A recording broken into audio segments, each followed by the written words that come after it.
So welcome, everybody. It's great to see you all here today.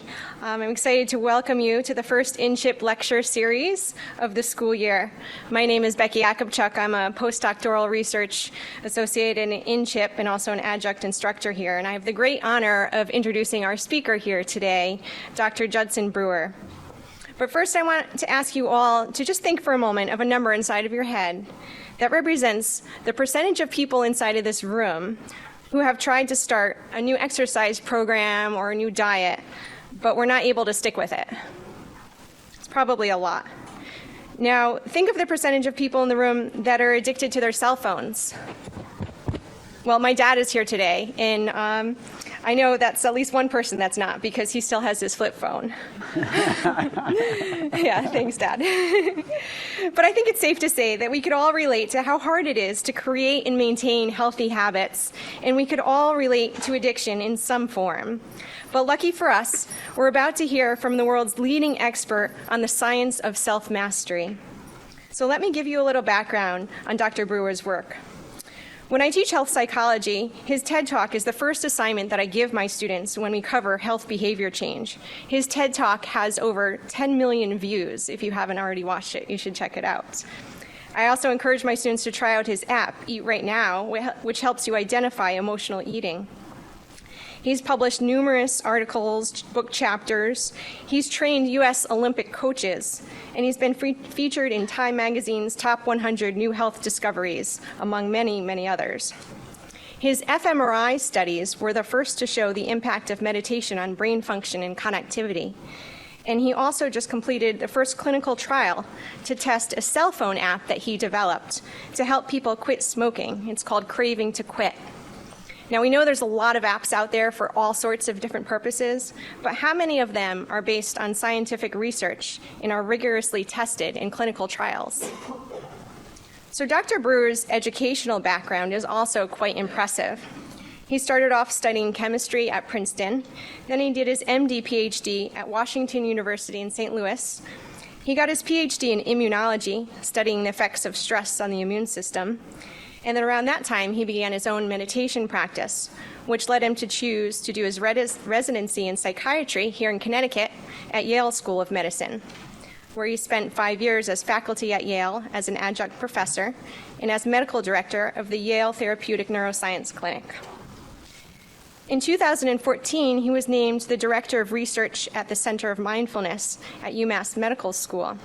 He's also a research affiliate at MIT. As of just a few weeks ago, he was awarded a newly appointed position as Director of Research and Innovation at the Mindfulness Center at Brown University. Brown University's Mindfulness Center is officially only just 1 year old, but it's already a new leader in this field. Now, after all this, what I really admire about Dr. Brewer's work is that it's clear that his own personal practice of meditation inspires his work, which is firmly grounded in the most advanced science, and he goes beyond his research to create practical applications to help people improve their lives, like his apps Craving to Quit and Eat Right Now. Dr. Brewer is here with us today to share some of the secrets he has gathered through all of his research on the science of self-mastery, which is the topic of his book, The Craving Mind. From cigarettes to smartphones to love, why we get hooked and how we could break bad habits. So I'd like to introduce for all of you today, Dr. Judson Brewer. Thank you. What a wonderful introduction. We're good? Why don't we jump right in, because there's a lot to cover today. I just want to start by covering some disclosures. So one, I put a question mark here because there are a lot of apps now being developed, as Becky mentioned, some of these, Calm and Headspace that are actually being commercialized quite a bit. So I'm putting a question mark here because I think the commercial folks are getting into this. This is definitely still true. There's no money in research, so please write your Congress people and encourage them that science is real and that the NIH should be funded. While I was at Yale, they spun off a company that we were very fortunate to be able to work with to help actually develop some of these apps that I've been studying. So that just keep that in mind in terms of disclosures. The other important disclosure I want to make is, as you can tell, I'm a white male. But I have several levels of privilege, and I just want to highlight a lot of things that I had even learned that are actually untrue. So, for example, in medical school, I learned that African Americans carry a gene that helps protect them from malaria, and it's actually not based on their skin color at all, but I had learned that in a way that was really leading to some bias. So for any of you that are interested in this type of stuff, I would really encourage you to read up on it, things like books like Shaquille Chaudhry's book, Deep Diversity, and there's a wonderful podcast series called Seeing White that I really encourage basically anybody that's white to listen to. It's really well done out of Duke. So why don't we jump right in? I thought we could start by asking this question, like why Facebook's like heroin. Move on to why McDonald's has served over 250 billion, how Lolo Jones could have won the Olympic gold medal, and how we can actually hack our reward-based learning circuitry. So I'll start by just warming up. Here's a slide. This is from the recent royal wedding. So the question for you is, who's missing out? This is fabulous. So we as humans think we're pretty smart, but in fact, how much have we actually evolved as a species? So here's a video of a woman. She's looking at her cell phone.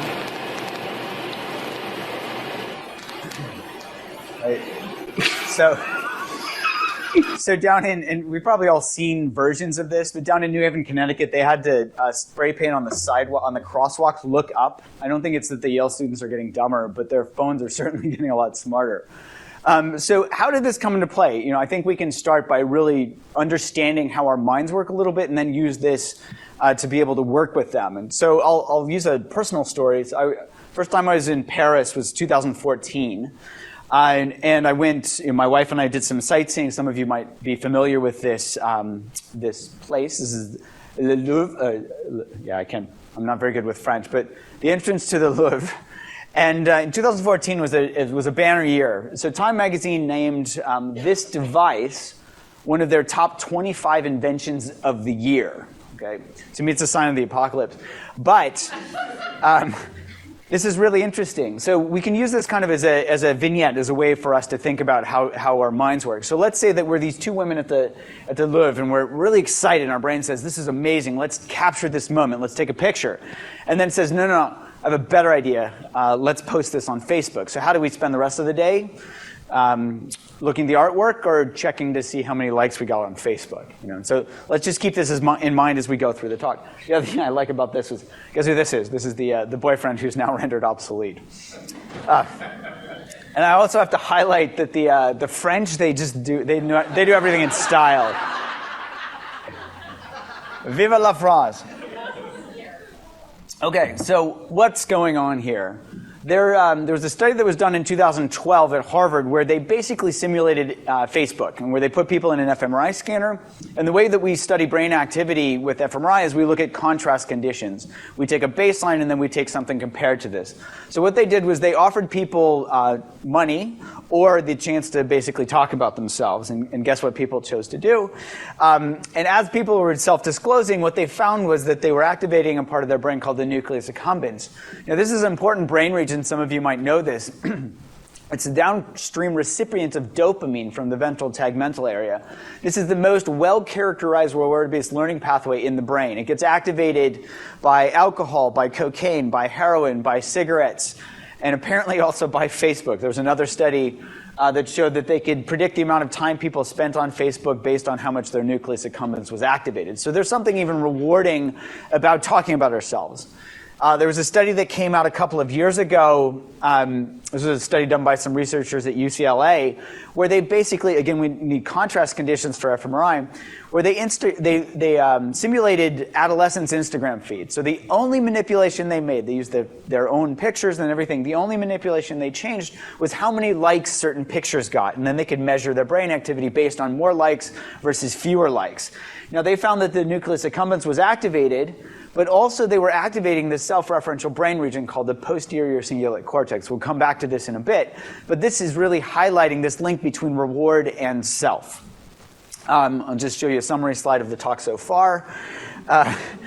And it's really interesting. People are starting to study this. They call this Facebook addiction disorder. And you can imagine if we go back to this scene at the Louvre, these women, they have a great time. Their brain starts to learn when I go on Facebook, it feels good.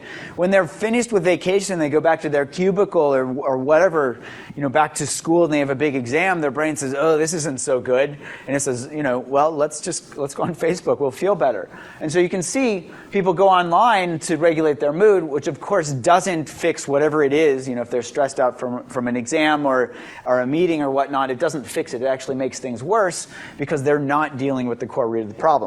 In fact, there's a linear correlation between the odds ratio of becoming depressed, here on the y-axis, and this is a global frequency scale of social media use when people were going online to self-regulate their mood. You can see this linear correlation here.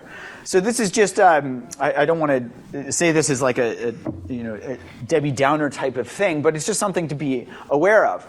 Now, what gets really interesting to me is, how can we actually understand how this process gets set up? When we started looking, it turns out that the ancient Buddhist psychologists had described this process over 2,500 years ago in a process that they called dependent origination. They basically described it as some cue or a trigger comes into our mind, and our mind interprets this either as pleasant or unpleasant. So you can, and we'll go, I'll use an example in a minute. As these pleasant things come into our minds, our brain says, oh, I want more of that. If it's unpleasant, our brain says, get this out of here. And so we have an urge to hold on to the pleasant things and to make the unpleasant things go away. We behave accordingly. And according to the ancient Buddhist psychologists, they said that this led to the birth of a self or a self-identity as we start to become identified with our behaviors. So for example, let's use eating. Let's say that we're stressed out. So that's our cue. Doesn't feel good, our brain says, make this go away. Why don't you eat a cookie? So we eat the cookie, and then we start to feel better. The problem is that we start to become identified with eating cookies to make our stress go away, and it doesn't fix the core root of the problem. The ancient Buddhist psychologists described this, they called it ignorance, as in we're not seeing what's actually happening clearly. And I'm going to use a pair of glasses here, which seems kind of odd for ignorance, but in modern day we actually describe this in terms of subjective bias, because we start becoming biased based on our previous behaviors. The more I eat a cookie to feel better, the more I become identified with eating cookies. And so I start to wear these glasses that say, when you feel bad, eat cookies or whatnot. The other thing that they highlighted was that they called this loop. They used the term samsara, which means endless wandering. And as I mentioned just a moment ago, they said that this was under endless wandering because it doesn't actually fix the problem. It just digs us deeper and deeper and deeper into the mess. And they really emphasize this sense of becoming identified with these behaviors as perpetuating them. I like this quote from Alan Watts, who's a modern-day he's a philosopher. He says, the ego, the self which he believed himself to be, is nothing but a pattern of habit. So he's really highlighting this habit formation as we become identified with our behaviors. So now I'm going to show you a 1-minute Weight Watchers commercial. If you're happy and you know it, eat a snack. If you're happy and you know it, eat a snack. If you're happy and you know it, then your face will surely show it. If you're happy and you know it, eat a snack. If you're sad and you know it, eat a snack. If you're sad and you know it, eat a snack. If you're sad because you're angry, feeling down, or generally bad, if you're sad, eat a snack. If you're bored and you know it, eat a snack. If you're lonely and you know it, eat a snack. If you're sleepy and you know it, if you're guilty and you know it, if you're stressed, eat a snack. If you're human and you know it, then your face will surely show it. If you're human, eat your feelings, eat a snack. So how many of you have seen this commercial? See a couple of hands. Yeah, I had not seen this. A friend sent this to me from YouTube. And when I talked to somebody at Weight Watchers Corporate, I said, this is amazing. This is really describing this process well. Why don't we see this on television? She sheepishly said, oh, it makes people depressed. So I don't know what this says about their point system, but I'll just leave it at that. So what what this Weight Watchers commercial is describing, what the ancient Buddhist psychologists were describing, is what we know in modern day psychology and modern day cognitive neuroscience as operant conditioning. This is positive and negative reinforcement. And so I'm just using smoking and eating as examples because every link in this chain has been worked out scientifically. It was shown back in the 1800s by Ed Thorndike. B.F. Skinner became famous for his Skinner box back in the 50s. Eric Kandel won the Nobel Prize in the year 2000, showing that this was evolutionarily conserved all the way back to the sea slug. So this process is actually pretty well worked out in terms of this operant conditioning, this reward-based learning system. And if it's worked out, we can actually use this clinically. So as an addiction psychiatrist, when my patients who, for example, let's say want to quit drinking, they come into my office, there's this saying, people, places, and things. If you avoid people, places, and things, you're less likely to drink, to which we both say, duh. But you can think about this mechanistically because this actually fits with the model. If we avoid cues, we're less likely to get triggered to drink. Smoking is a little more challenging because if we smoke just a pack of cigarettes a day, that's 20 times that we're reinforcing the process. So avoiding cues doesn't work so well. We can't avoid our front porch. We can't avoid our car outside of work or whatnot. So then we bring in things like substitute behaviors. So eat some candy or carrot sticks instead. You can see, though, that neither of these actually dismantle this core addictive loop. They tend to treat around it. You know, the ancient Buddhist psychologists had something to say about this. Here's a quote from this canonical teaching called the Polycanon. They said, just as a tree, though cut down, can grow again and again if its roots are undamaged and strong, in the same way if the roots of craving are not wholly uprooted, sorrows will come again and again. So they're really highlighting working with craving as a core root of the problem. I like this modern day interpretation a little bit more, but you get the idea, right? Craving is really at the heart of the problem. Now, if we break this down into its simplest elements, what are the necessary and sufficient components? And actually, this was described really nicely in a book called The Power of Habit by Charles Duhigg. Basically, we need three elements. You need a trigger, you need a behavior, and you need a reward or a result. And this process was actually set up to help us remember where food is. It's a context-dependent memory system so that we can, when we eat food, we can remember where that is so we can go back and find it in the future. Yet this can get co-opted in modern day when food is plentiful.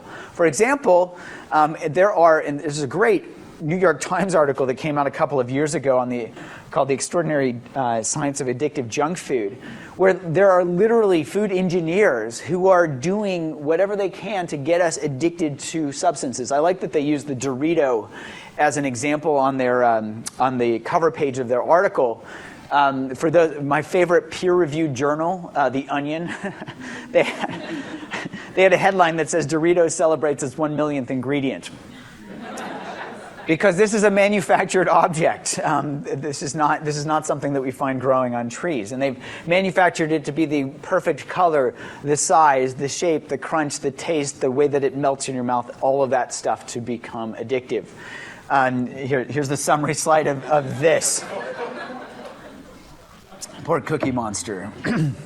So what can we do? If we understand the mechanisms well, can we actually use this mechanistic understanding to start to work with them? And this is where the research that we've been doing with mindfulness comes in. Okay, so for those of you that aren't familiar with mindfulness training, there's a simple definition that Jon Kabat-Zinn coined. He's the one that founded the Center for Mindfulness at UMass Medical School. He says it's paying attention to the present moment on purpose and non-judgmentally. And the idea here is that we're bringing awareness to this process. In particular, we can pay attention to the craving. What does it feel like when we have a craving? And we can pay attention to that, and instead of being sucked into holding on to the pleasant things and pushing away the unpleasant things, mindfulness is about being with whatever's coming up and not being pushed or pulled. So instead of avoiding cues or doing some type of a substitute behavior, the way that we describe this is it drives this wedge of awareness in so that we can see that urge to act and respond skillfully rather than habitually react. okay? And so this habitual reaction piece can start to get decoupled. At least that's the theory. Now that seems like a tall order. How can paying attention actually change hardcore behaviors? So we started studying this. The first work that we did was with alcohol and cocaine dependence. We found that mindfulness training was as good as gold standard treatment for helping people not relapse into use. Then we moved on to smoking, which is actually the hardest addiction to quit. And we can go into that at the end if you're interested as to why that is. So, it seems strange that paying attention would actually help us quit smoking. And in fact, in our first smoking cessation study, we didn't tell people what they were getting as they were coming in to treatment because we didn't want to bias them. We said, just come into the treatment. And the people that came to the mindfulness group, we said, okay, you go ahead and smoke. And they looked at us like, aren't I here to quit smoking? We said, as you smoke, just pay attention as you do and see what happens. And something really interesting started to emerge from their experience. Here's an example of somebody who said, she was going through the mindful smoking exercise. She says it smells like stinky cheese and tastes like chemicals. Yuck. Now, this is really important because instead of telling ourselves that we shouldn't quit or that we should quit smoking, we can actually hack this reward-based learning system. And so that smoking, instead of habitually smoking and not paying attention to what the results are, we can help our brain update that relative reward and see how rewarding is smoking right now. It might have been more rewarding previously, but how rewarding is it right now? All we're doing to the equation is bringing awareness to it. Now, there's a part of our brain called the orbitofrontal cortex that actually holds relative reward value. And what it needs to do is get accurate information. If that information is outdated or not accurate, it's just going to keep habitually doing what it's learned to do. But if it starts getting new information, that relative reward value, if it's dropped, it can lay that down so that we're less excited to do that behavior in the future, like smoking. I like this quote from Yogi Berra. He says, you can observe a lot just by watching.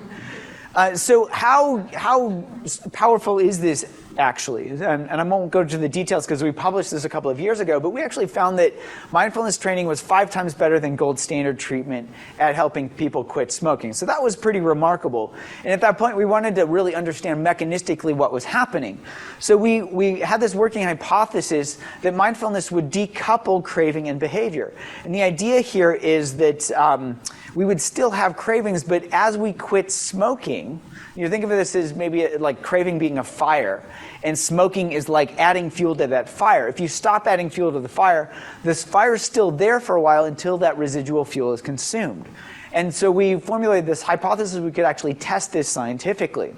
And I promise not to bore you with too much math, but basically we found a strong correlation between craving and smoking at baseline. This correlation was completely gone at the end of treatment.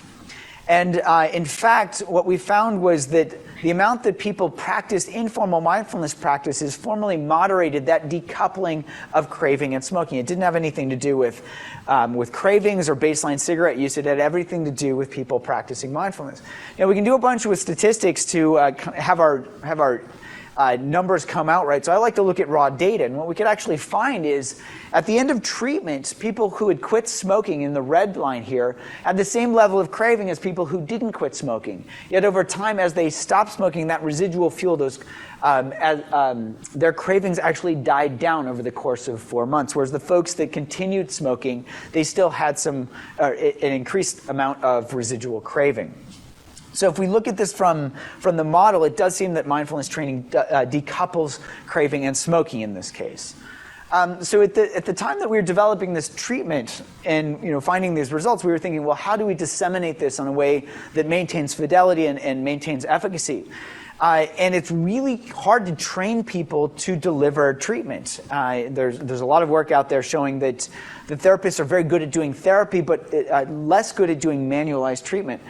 So I was looking at my window. I was working at the VA hospital at the time, and my patients were in the parking lot smoking because we're on a smoke-free campus, so they couldn't smoke on campus. And about the same time, so you can imagine, got a cigarette in one hand. This is 2012. What do they have in their other hand? What's starting to emerge into the scene, right? Their cell phones. So we said, well, if my patients aren't, they're not learning to smoke in my office. So if this is a context-dependent memory thing or mechanism, what if I actually package my office and bring it to them?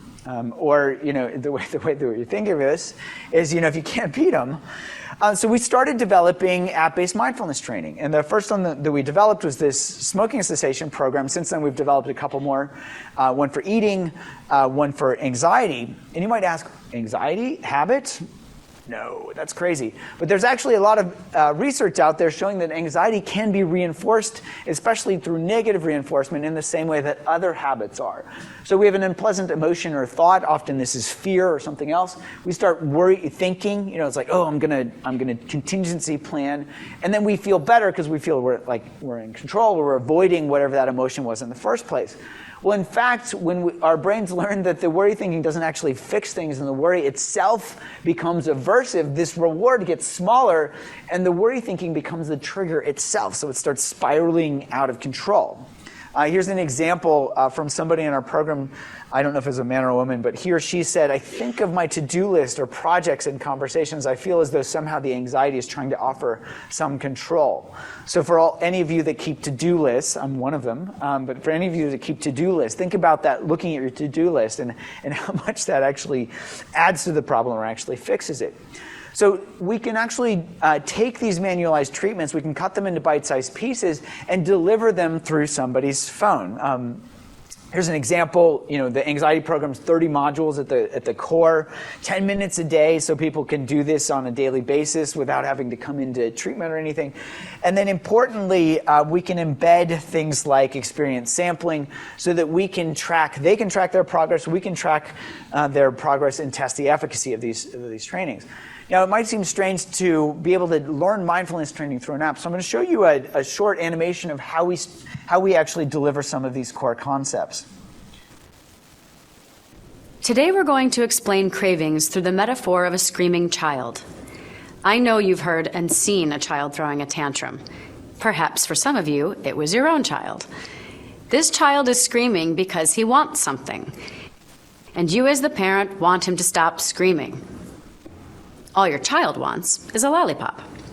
So in this metaphor, think of your cravings as the child's tantrum. The lollipop is like the cigarettes.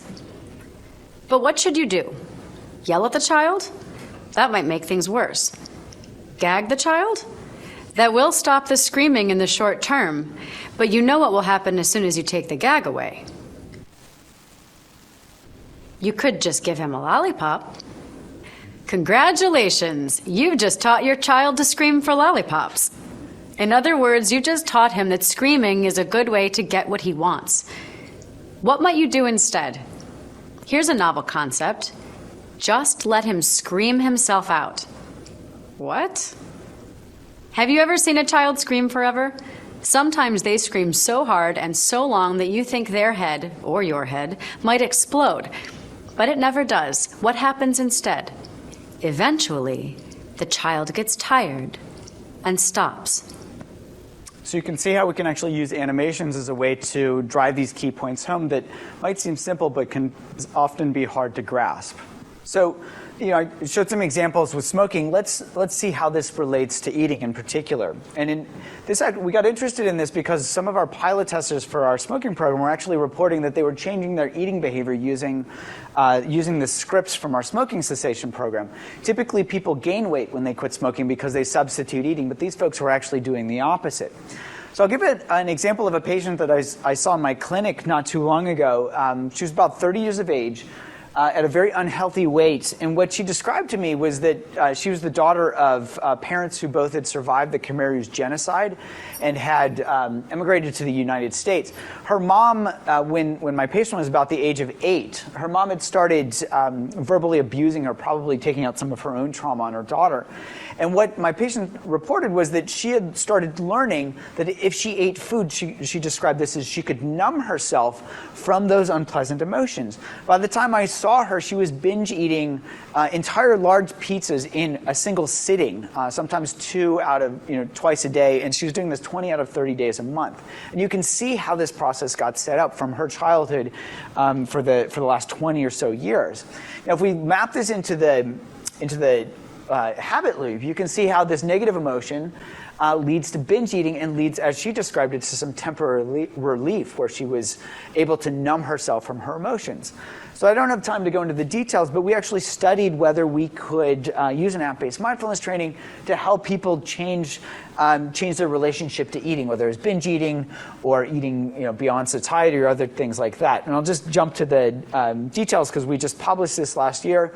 So in a pilot study led by Ashley Mason at UCSF, one of my collaborators, we looked mechanistically to see if mindfulness training worked the same way for eating as it did for smoking. We used experience sampling so that we could really test people's in-the-moment experience, and we found that there's a 40% reduction in craving-related eating. We also found that there's about a 36% reduction in eating to cope with negative emotions. So you can see that negative reinforcement loop starting to be decoupled. So that was really encouraging for us, and we're applying for funding to do larger studies with this now to see if there are long-term effects. We also have been, I don't know if any of you have noticed this, but it seems that the collective anxiety in this country seems to be growing. And certainly uncertainty is one thing that humans are not great at handling. And so whether it's environmental uncertainty or other types of uncertainty, we developed this program called Unwinding Anxiety. And the first thing we tested it on formally was with physicians. So there's this huge increase in physician burnout now, where especially with the electronic medical records and a lot of other pressures that are put on physicians, they're starting to burn out at an increasing rate. And so we asked this question, can we get anxious physicians, so there are plenty of them around, could we actually get them to use an app-based mindfulness training, and would this actually change anything in terms of how they related to their experiences? So we found anxious physicians. There were very few people that screened out of this, which is kind of unfortunate. And we were just looking to see if people would engage with the program. We looked at clinically validated anxiety scores, like the Generalized Anxiety Disorder 7. And we also looked at some peripheral measures like reduction in burnout, as well as callousness toward patients and toward others. So why is this important? We found that 60% of physicians had moderate to severe anxiety. That's a lot. Over half of these folks said at least a few times a week they felt burnt out. A quarter of these was every day. A third of these folks said that they felt that they'd become more callous toward people as they took their job. So I'll just jump to the chase. We're writing these data up now. But basically, we found with anxiety, and you can see the scoring here, anything above 10 is moderate to severe. These folks had pretty moderate to severe anxiety. They're dropping that anxiety by about 50% at 1 month, and we only looked 3 months out. But this effect seems to last over time. And in fact, we didn't teach them anything about callousness, but we just taught them to work with their own anxiety. And they're also dropping their callousness. The question is, I've become more callous toward people since I took this job. You can see it goes from a score of 4, I think 4 out of 6, to a 2. And again, those effects were lasting over time. So just to summarize this part of the talk, it seems that understanding mechanistically how our mind works can be really helpful for developing targeted treatments, and that's and studying these to see if there's actually good efficacy there. So from a behavioral standpoint, it seems like we're starting to stand on some more solid ground. There's a lot more to do, but we're pretty encouraged by these results. Now I'd like to talk about how this actually affects the brain, and I'll start with a story. This is Lolo Jones. She's actually a 3-time Olympian. In 2008, she was favored to win the hurdles in the Beijing Olympics. She made it all the way to the final. She was at the 9th of 10 hurdles. And I'll just read you something she said in an interview with Time magazine. She said, I was just in an amazing rhythm, and then I knew at one point I was winning the race. It wasn't like, oh, I'm winning the Olympic gold medal. It just seemed like another race. And there was a point after that where I was telling myself to make sure my legs were snapping out, so I overtried. That's when I hit the hurdle. So the point here is, especially with mindfulness training, a lot of people think it's about like ridding ourselves of thoughts or being in some Zen zone or something like that. The idea really is about the relationship to our thoughts, and this is a great example. It wasn't that she was thinking, it was that she was getting caught up in her thinking. She literally tripped herself up as she was telling herself to make sure her legs were snapping out. Or as this one meditation teacher puts it, your me is in your way, is in the way. She got in her own way. So if we think of getting caught up in our experience, I like to think of this as a continuum. Daydreaming is a good example. So if we get caught up in daydreaming, it's pretty easy to snap out of it. We're daydreaming, somebody says, hey, you paying attention? And then we're back. In fact, daydreaming happens about 47% of waking life. So I expect, just during the course of this lecture, you'll pay attention to about half of it, if you're the average person in the US. So the idea here, daydreaming, caught up, we can snap out. Wouldn't that be great if we were stressed out? So if you think of stress farther along the continuum, we're caught up in stress and somebody says, hey, snap out of it. And we're like, oh, thanks, that feels great. Thank you, I needed that 10 minutes ago. So when we're caught up in stress, it doesn't quite work that way. We're a little more caught up in it. And if you think of addiction as the far end of this continuum, I like the simple definition, continued use despite adverse consequences. So a lot of my patients, they describe being so caught up in addiction that they know what they're doing and they are completely out of control. So that's where we're so caught up that we can't do anything. So let's see what it actually feels like experientially to be caught up. And let's see if we can replicate a study that was published a couple of years ago in PNAS. So this was a study that was done in Europe. They did a cohort of Western Europeans, and also they replicated this study in Asia.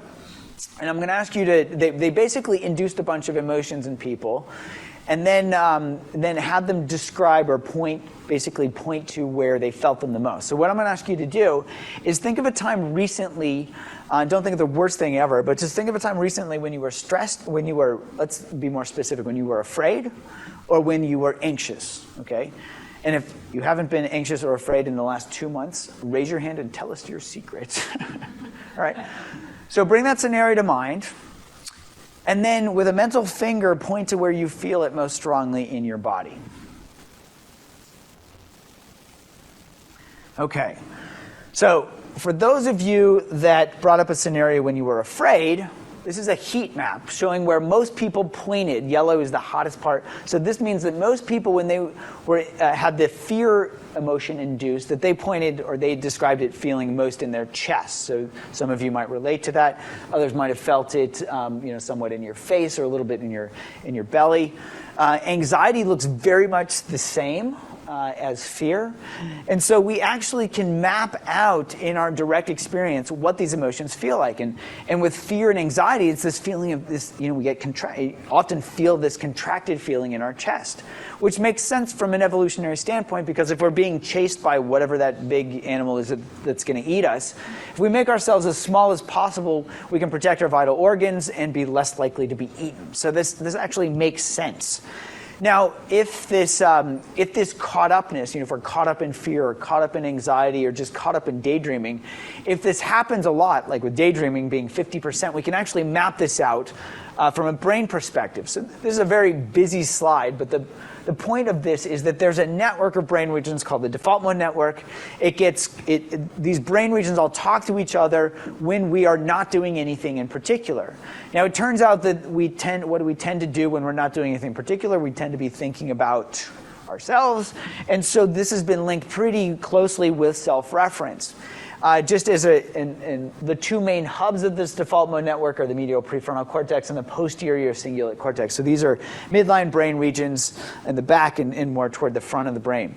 Now, just as a reminder, the posterior cingulate, being one of these hubs, also is co-activated when adolescents are looking at getting a bunch of likes on their Instagram feed. So we can actually, it's like, oh, I just got this like. There's this feeling that lines up with self-reference. Now, it's interesting, when we look at the literature, there are a bunch of studies showing that the posterior cingulate gets activated with a bunch of cues. So here's a study showing the posterior cingulate gets activated with people who are addicted to cocaine when they're shown pictures of people smoking crack cocaine. Lights up like a Christmas tree. When people who are addicted to nicotine are shown people smoking cigarettes. It even lights up when people who have problems with gambling are shown scenes of people gambling. And actually, in my favorite study, this is done by one of my friends who's a food researcher at Yale. She did this for her PhD thesis, where she basically put people in a PET scanner, a positron emission tomography, so she could actually feed them chocolate while she was measuring their brain activity. And so you can imagine, you get in this scanner and she'd give them their favorite chocolate, and they're like, this is amazing. I'm getting paid to eat chocolate, and all I have to do is rate how good it is. So of course they're like, this is awesome, I really want another piece. And she'd keep feeding him and feeding him and feeding him. Eventually they get to the neutral part, then they'd start wondering how long this study was going to last or whether she got approval from the IRB. And eventually they swear off ever doing a science experiment again because, they're like, this is awful. Now, what's really interesting is the only brain region that was activated at both ends of the extreme, 10, I really want more, and negative 10, I really want less, was the posterior cingulate cortex. So remember that want more, want less, there seems to be a convergence here. Now, in fact, I'm just going to show you all the different types of studies that have been shown to activate the posterior cingulate cortex.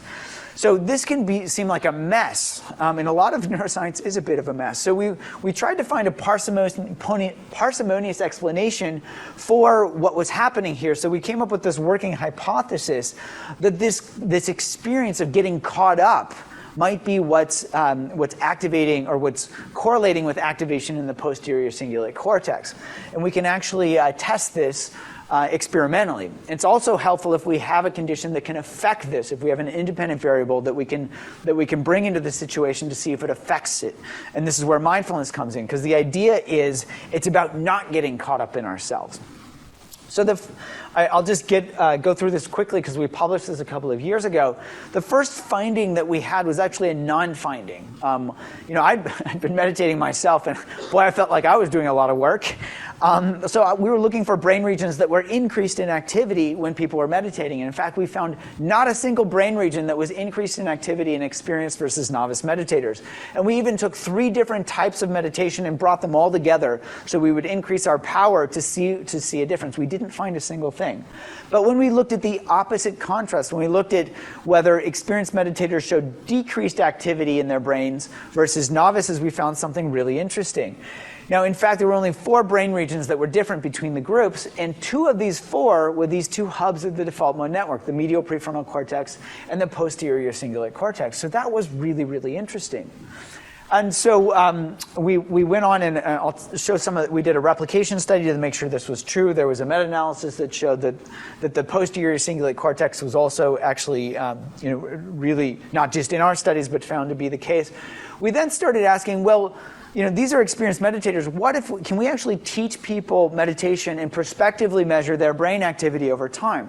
So we took a clinical population. We took smokers, and these are data that we haven't published yet.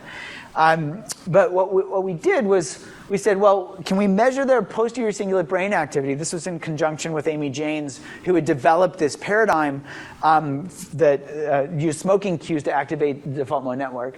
And then we could randomize people to get our mindfulness training or the National Cancer Institute's Quit Guide, an app to help people quit smoking. So we can control for a number of variables. And then we can look afterwards to see if their posterior cingulate cortex changes in activity and if that change is specific to mindfulness training. Here's the cue. Here are the types of cues that people get in the scanner. So you can see they show pictures or see pictures of people smoking versus neutral stimuli that are matched for a bunch of different characteristics but don't actually show cigarettes. And they can look at the contrast between these two. So I'll just jump to the final results here. What we found was that in the Craving and Quit group, there was a significant correlation between the decrease in posterior cingulate activity and the decrease in number of cigarettes that people smoke. So as they decreased their posterior cingulate activity, they were also decreasing their smoking. And in fact, we found that this relationship was significant, and it was only significant in the Craving and Quit group. It wasn't significant in our control group. And in fact, when we took into account the number of modules that people completed, think of this as like a dose effect, that correlation went up even more. So this is the first study that I know of that was actually studying an app, studying mindfulness training in particular, using a priori defined regions of interest to see if those correlated with clinical outcomes. So this was pretty exciting to us to see that we could actually bring this into clinically meaningful use or have clinically meaningful results. Now, as we were starting to design this study, we were really asking ourselves, well, I'm a meditator, maybe I'm just fooling myself. And so I love this quote from Richard Feynman, who is this Nobel Prize winning physicist. And he says, if you're studying something, make sure that you're not biasing yourself. So we turned to this technology that one of my collaborators while I was working at Yale at the time, Zenius Papadermatris, developed, where we could actually give people feedback in real time as they're meditating, whether it's in an fMRI scanner, and later we move this on to actually do this with EEG. We can do a bunch of control experiments. It's really important to do control experiments because it's very easy to fool yourself. You put this thing on your head and you say, wow, and we start to believe the results of whatever the thing is over our own direct experience. So that is just as a caveat, that's really, really important to do. I'll just show you an example of how this works. We were fortunate enough to have Anderson Cooper actually come in, test this out on camera. And he kind of walks us through how this works. This is just the next generation of exercise. We've got the physical, exercise components down, and now it's about working out how can we actually train our minds. Dr. Brewer is trying to understand how mindfulness can alter the functioning of the brain. He uses a cap lined with 128 electrodes. We're going to start filling each of these 128 wells with conduction gel. The electrodes are able to pick up signals from the posterior cingulate, part of a brain network linked to memory and emotion. This is all just picking up electrical signal from the top of your head. Since attending the mindfulness retreat, I'd been meditating daily and was curious to see if it had an impact on my brain. We're going to have you start with thinking of something that was very anxiety-provoking for you. Okay. When I thought about something stressful, the cells in my brain's posterior cingulate immediately started firing, shown by the red lines that went off the chart on the computer screen. Just drop into meditation. Okay. When I let go of those stressful thoughts and refocused on my breath, within seconds the brain cells that had been firing quieted down, shown by the blue lines on the computer. That's really fascinating to see like that. Dr. Brewer believes everyone can train their brains to reach that blue mindfulness zone, but he says all the technology we're surrounded by makes it difficult. So it's really interesting that we can actually capture and collect a lot of neurophenomenologic data where we can start to link up people's direct brain activity with their subjective experience, which is actually a chasm that's been hard to cross in cognitive neuroscience. And I'll show you an example of how we can collect this really rich data set. So what we do is we have people meditate. This is with the fMRI. And then immediately after each run, which was just 1 minute, we would ask them, okay, what happened? And they would describe what was going on in their experience.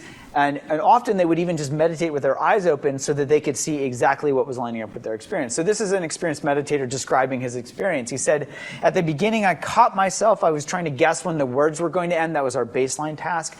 And when the meditation was going to begin, so I was kind of trying to be like, okay, ready, set, go. And then there was an additional word that popped up, and I was like, oh. And there's that red spike you see there. And then I sort of immediately settled in and was really getting into it. And then I thought, oh my gosh, this is amazing. It's describing exactly what I'm saying. And then you see this red spike, right? He was getting caught up in his experience. I was like, okay, don't get distracted. And I got back into it and it got blue again. I was like, oh my gosh, this is unbelievable. It's doing exactly what my mind's doing. So he's laughing at that point. He said, so I find it really funny. That's to the next question, a perfect map of what my mind was going through. So we can actually start to really line up their direct experience with their brain activity and also learn some things that they might not have noticed before. So for example, this person said, I worried that I wasn't using the graph as an object. So I tried to look at it harder or somehow pay attention more. This is when it actually went red. Or here's a couple of examples. This person said, toward the middle, I had some thoughts which I don't see on the graph, maybe because I let them flow by. Another person said that I noticed the more I relaxed and stopped trying to do anything, the bluer it went. So this actually answered an age-old question for me, which was, what the heck was Yoda talking about, right? He's talking about just doing or being, as compared to trying or forcing ourselves to do this or that. So I know that we're a little short on time, so I'm just going to skip forward and bring this to a close. One way that we think about this, so bringing together what we've been understanding behavioral and what we've been understanding neurobiologically, and also what we've been seeing with our clinical studies, is that people tend to go through this process. So they first have to understand how their minds are working. We think of this as first gear, like shifting gears in a car or on a bicycle. So if we're not aware of how that habit loop works, we're going to be completely lost. It's going to be a black box for us. So we really just help people start by understanding how it works and then becoming aware, identifying the triggers, the behaviors, and the results. Then they shift into second gear, which is exploring the results of their behavior, simply asking the question, what do I get from this? So like the person that was smoking could ask, well, what am I getting from smoking? Somebody, if we're eating that fourth cupcake, we can ask, how good is this compared to that first one? Just like that chocolate experiment that I described earlier. And then as we start to become disenchanted with the things that aren't actually that rewarding for us, then we can shift into third gear, where we specifically bring in mindfulness practices, like these informal practices that I described earlier, like RAIN or breathing into anxiety or some of these other mindfulness practices, where we can actually start to see rewards that are more rewarding than these old behaviors. And I'll give you a couple examples. I find that the science is really nice, but if my patients aren't actually describing this in their own experience, then I might have missed the mark with the research that we've been doing.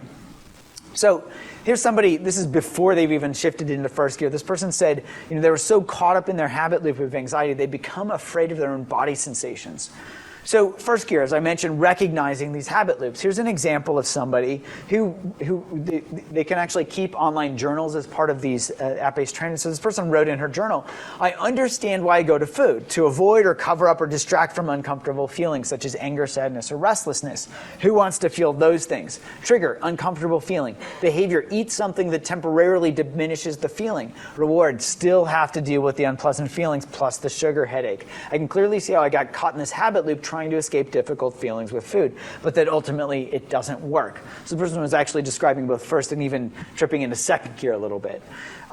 So second gear, I think of this as the beginning of the end. Very simply put, this person said, today all the cigarettes I smoked were disgusting. Or somebody in the eating program said, dear sneaky habit loop that says eating junk food is fun, I'm on to you. Right? So becoming disenchanted. And this is where we can start to shift into third gear, rewards that are more rewarding. And what I love about this is we can actually hack this. This process is one of the strongest learning processes that we know. Why not use it? So if we have these triggers, these negative emotions and these habitual behaviors, and we can start to see that these behaviors aren't that rewarding, can we actually find rewards that are more rewarding? So for example, mindfulness, or I'll just give you a quote from Alice in Wonderland. So Alice in Wonderland, she says, curiouser and curiouser. So this mindfulness is about being interested and curious about what's happening rather than assuming we know what's happening, rather than wearing those subjectively biased glasses. And in theory, the way this works is that we have the same negative emotion or whatever that trigger is, but we can actually substitute the behavior of something that comes from within us, which is the curious awareness. And curiosity itself, does it feel bad? Of course not. It feels pretty good. So we can actually start to hack this system to shift from like an unpleasant craving to simply being curious about that craving and flip the valence of our experience right in that moment. Not that it magically happens, but this is something we can actually train ourselves to tap into.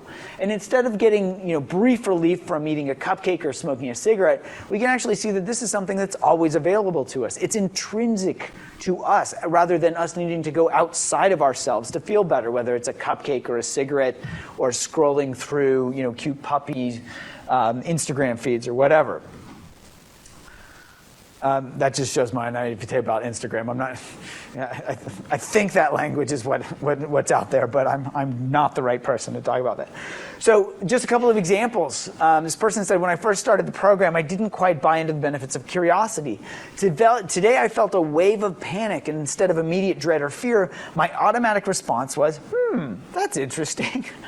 That took the wind right out of its sails. I wasn't just saying that it was interesting, I actually felt it. I was so thrilled. So we can see direct examples when people are actually having really strong emotions like anxiety, where they can tap into this curiosity. Here's the last quote I'll give for today. This person said, what's most interesting to me is how we define the rewards. In the past, the reward of eating right had been weight loss, but it was more often than not short-lived because I hadn't made real process changes in my daily life. Here it feels like the reward is defined differently, and weight loss is a side side effect. The reward here is, for lack of a better expression, a more balanced life or inner peace. So I'll just finish with this vignette from my patient that I described earlier. She went through our eating program and actually learned to change her relationship to eating. She came back to me after about a year and a half, year and a quarter, and she'd lost about 40 pounds. But most importantly, she said, I actually feel like I have my life back. I can eat a single piece of pizza and actually enjoy it. So it's, instead of avoiding or seeing food as the enemy, she could see how her habitual mind worked and work with it. And what I would argue is that these are just examples. Others are doing this type of work as well. If we can really understand how reward-based learning works, we can use this. We can pair this with modern-day technologies like neurofeedback, app-based training to hopefully start to affect these behaviors that are really, really affecting the majority of, I would say, the majority of the population at this point. And as we start to do this, we can start to see and even loosen our, or help loosen that grip of these concepts that we have, that identification we have with our different types of behaviors. Or as Alice put it, we can start to ask these questions like, who in the world am I? That's the great puzzle. So I will stop there. I just want to acknowledge our subjects, all the folks that did all this hard work, and our funders. Most of this came through the National Institutes of Health. And I would be happy to answer a few questions for the rest of the remaining period of time. Thank you very much.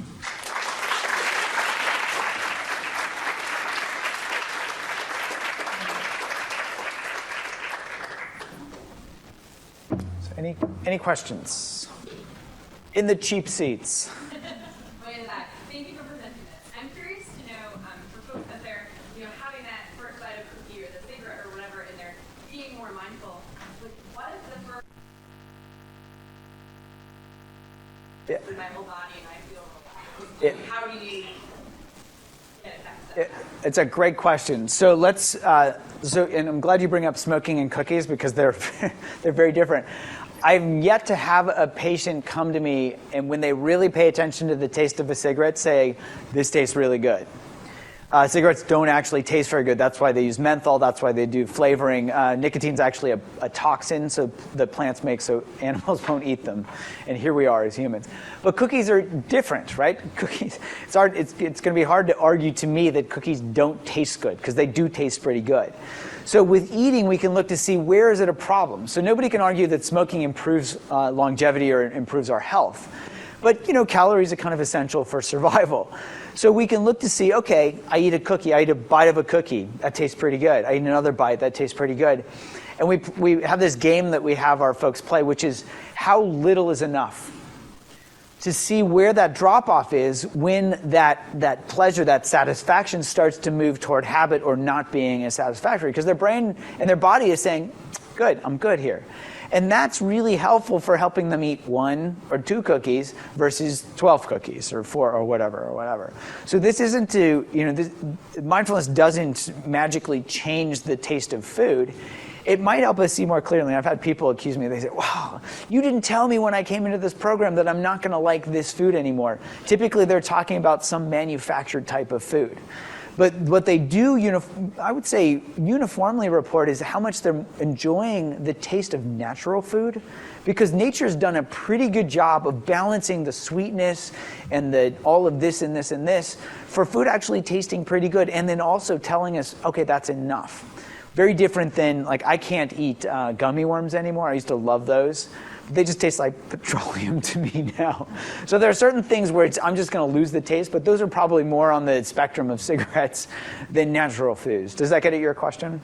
Great, thank you. A great question. Yes, please. Hi, I'm a cognitive science patient. Thank you so much for that talk. I love the meditation. I'm interested in biohacking. I'm sure you're familiar with that. Mm-hmm. So I'm wondering if there are any beneficial herbs I can work with beneficial Herbs? Yes. Oh, that's a great question. I don't think anybody's asked that question yet. But that's, I'm very curious. So I don't know of any literature showing that herbs themselves work on the posterior cingulate cortex. I will say that there's a growing literature on certain psychedelic substances. I'm not advocating one thing or the other. But psilocybin in particular has been shown to decrease posterior cingulate activity. There was a paper that came out just a couple of months after our first paper showing default mode network deactivation out of University College London, where they gave people, they give them IV psilocybin, which is like the active ingredient in magic mushrooms. And they found that they saw very similar decreases in posterior cingulate activity as we saw with our meditation studies. And in fact, Michael Pollan, some of you might know the name. He just wrote a book called How to Change Your Mind or something. He became famous for writing a bunch of great books like The Omnivore's Dilemma and In Defense of Food and things like that. He got interested in psychedelics and wrote this really interesting tome on that, and actually did a bunch of self-experiments with psychedelics, and came to our lab at the end at the end of his exploration and did a bunch of meditation with our neurofeedback to see how that lined up. So I don't know if you call psilocybin and psychedelics in the realm of herbs, but they're probably in the category of psychedelics. But those are the only natural natural substances that I know of that do similar things. And people are actually playing with it. There's a guy, Roland Griffiths, who does a bunch of great work at Hopkins, who's looking to see if there's a way to synergize psychedelics with meditation training. And I think that's very interesting because often if we don't know what it really feels like to let go, sometimes these can point us in that direction. And this is where the training, whether it's just learning to meditate ourselves or even getting neurofeedback augmented meditation, that might help train us to go there without needing some exogenous substance to kind of show us what that experience is like. So thanks for the question. It's a great one. Good. Please.